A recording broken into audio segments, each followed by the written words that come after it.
Click subscribe to get latest news and don't forget to press the bell icon. As North Korea draws closer to having long-range nuclear missiles capable of hitting the US and its allies, American leaders are faced with the complex question of how to deal with the aggressive Kim Jong-un regime. As The Hill report, Defense Secretary, General James Mattis, issued a clear warning to Pyongyang on Sunday, stating, "Any threat to the United States or its territories including Guam or our allies will be met with a massive military response."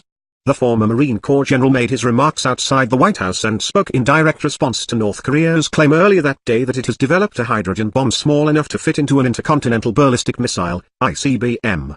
According to the Washington Post, Pyongyang released footage on Sunday of a nuclear bomb detonation. North Korea claims it was a hydrogen bomb, and that it can fit inside a missile to reach significant targets.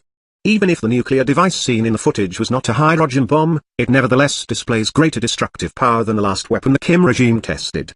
In fact, it is nearly 7 times more powerful than the bomb dropped on the Japanese island of Hiroshima during World War II. Mattis has generally used less abrasive rhetoric toward North Korea than President Trump. As Reuters notes, the defense secretary recently stated that we are never out of diplomatic solutions after the president tweeted talking is not the answer. As reported by CNN, Trump's Twitter post came after North Korea flew a missile over Japan. Despite Mattis' more subdued approach, he is now following the president's lead in asserting the use of force if Kim continues his provocations. Mattis emphasized that the international community would be united against North Korea should they launch a strike, saying, Kim Jong-un should take heed the United Nations Security Council's unified voice.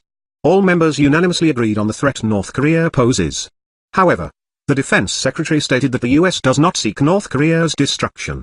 Because we are not looking to the total annihilation of a country, namely, North Korea. Mattis went on to indicate that many military options exist for resolving the North Korean situation, an echo to Trump's earlier comment that all options are on the table, as covered by CNBC. For the most part, North Korea shows no signs of slowing down its nuclear program. As the Daily Caller report, South Korea's defense ministry revealed Monday that Pyongyang is preparing for the launch of a second ICBM as a follow-up to the one it fired over Japanese airspace last week. Experts believe they may carry out the launch as early as September 9. North Korea's saber-rattling has moved on to the alleged development of a hydrogen bomb. Has Kim Jong-un achieved his goal of developing weapons of mass destruction? The typical US response to North Korean nuclear tests has been to levy sanctions against a hostile regime. But Kim has not let sanctions deter his efforts. According to ABC News, Trump has threatened to cut trade with countries that deal with North Korea. The threat specifically targets China, which has regularly touted its ability to haul in North Korea without any visible results. While it is yet unknown whether economic measures against China would be feasible, events suggest that the situation calls for a novel solution.